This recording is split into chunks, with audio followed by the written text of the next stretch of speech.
Tom Brady made an interesting post on the gram today, and maybe the most telling line toward the future came at the end of it. Let me read you a part. In both life and football, failure is inevitable. You don't always win. You can, however, learn from that failure, pick yourself up with great enthusiasm, and place yourself in the arena again. And that's right where you will find me, because I know I still have more to prove. I feel like he's looking directly at you, Max Kellerman, as he's saying this. The cliff continues. Your thoughts? What do you take away from this? I mean, look, good for Tom Brady. You know, go try to do the impossible. He's not an elite quarterback anymore. He's still an NFL caliber quarterback, even a starter. He's not as good as people think he is, but I'm not claiming that he can't start in the NFL. I think what's going on here is he said he's going to play till he's 45 because he wants to build a business empire with this TB12 brand stuff. And he's selling it really on the health benefits and longevity. That's the best kind of way he can brand it.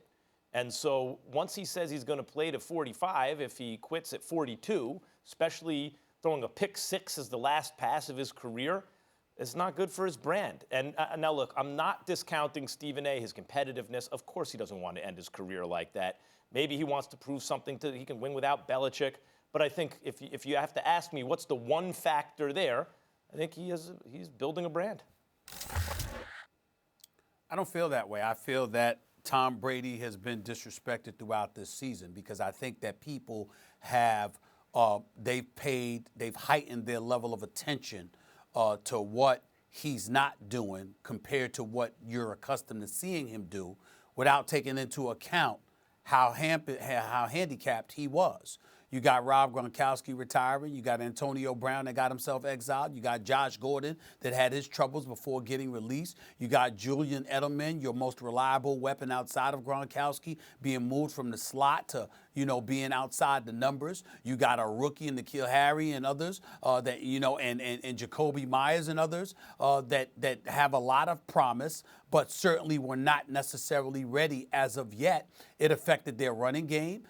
You look at the offensive line, the level of protection he was accustomed to having. They obviously couldn't give him because those guys needed additional time to get themselves open. You got all of those things this 42-year-old man was working against. And I think that to me, I'm not trying to say that he is what he used to be.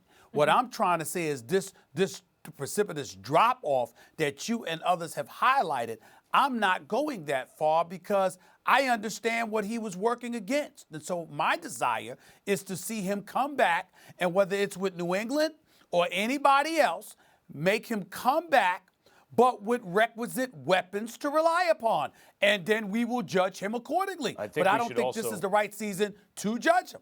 We should also keep in mind that Kraft has intervened in the recent past, on Brady's behalf when Belichick wanted to keep Garoppolo, and he shipped Garoppolo out of town when the Patriot way didn't work for Brady. Brady rewarded him with consecutive Super Bowl appearances and the Super Bowl championship. So it's not like he owes him really. Well, but Kraft, again, is saying, hey, I hope if he doesn't retire, he either retires or, better yet, plays for the Patriots. I wouldn't put it past Kraft to try to keep it together somehow another year.